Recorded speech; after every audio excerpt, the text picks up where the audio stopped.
झापामा finally Balen Shah विजय हुनुहुन्छ। अब केपी शर्माको टाढमा बाजा बजाउँदै हुनुहुन्छ।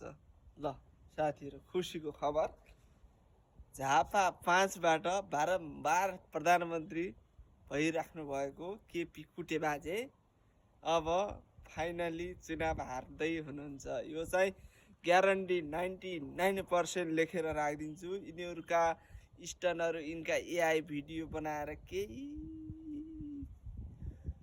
गर्न सक्दैनन् भन्छु म चाहिँ, है त। एआई भिडियोले हल्लाबाजी यताउता गरे पनि तर फाइनली जित्ने भनेको चाहिँ बालेनले हो। बालेनलाई देख्नु छ, हामीले प्रधानमन्त्री बनाउनु छ जसरी भयो नि। फाइनली हामी अब यति खुसी छौँ साथीहरू, झापा 5बाट विजय हुँदै हुनुहुन्छ बालेन शाह।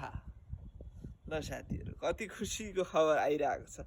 अब केपी बाजे, तिम्रो कुटे औँलाको काम छैन। कुटे औँलोलाई सिधा बनाऊ, बसेर घरमै बसेर। तिम्रो कार्यकाल सकियो। अब तिमी यहाँभन्दा अब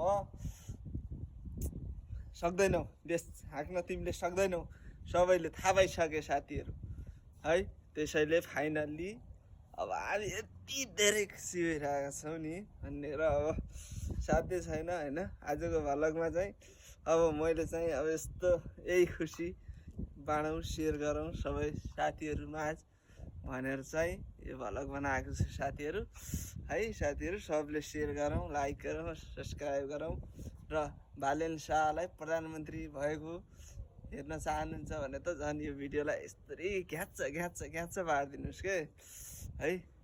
4-5 पटक जिती आएका बुढाले एमालेबाट झापामा अब चाहिँ ढ्याङ्ग्रो बज्यो। नेपाली जनता अब चाहिँ सुध्रियो के, अब चाहिँ सुध्रियो, यो कन्फर्मै हो। अब नसुध्रियो भने कहिल्यै सुध्रिन्नन् र कहिल्यै विकास पनि देख्न पाउँदैनन्। फाइनल्ली म चाहिँ यो भन्छु, अब चाहिँ सुध्रिने बेला आएको छ, सुध्रिनुपर्छ अवश्य पनि। सक्दो झापा 5बाट अन्तको मतलब भएन।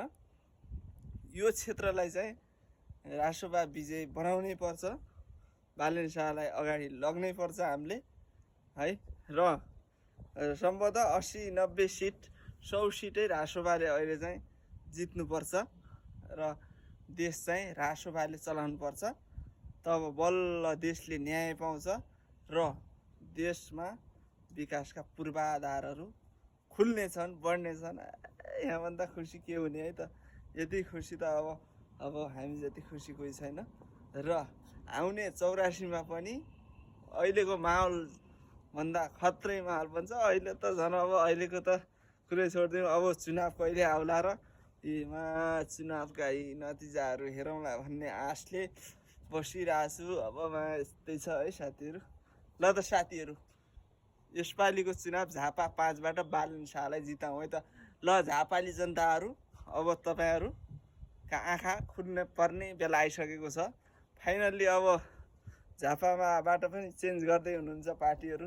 अब राष्ट्रमा प्रवेश गरिराख्नु भएको छ सबैले। युवा सङ्घका एमाले युवा सङ्घका नेताले पनि ठ्याक्क अहिले नै उहाँले राजीनामा दिइसक्नु भएको छ। यो पनि खुसीको खबर हो, एकदमै खुसी छौँ हामी पनि, है त। ल साथीहरू, सक्दो सेयर गरौँ, सब्सक्राइब गरौँ, बालेन शाह जिताउ अभियानमा सबै एकबद्ध भएर अगाडि बढौँ, है त।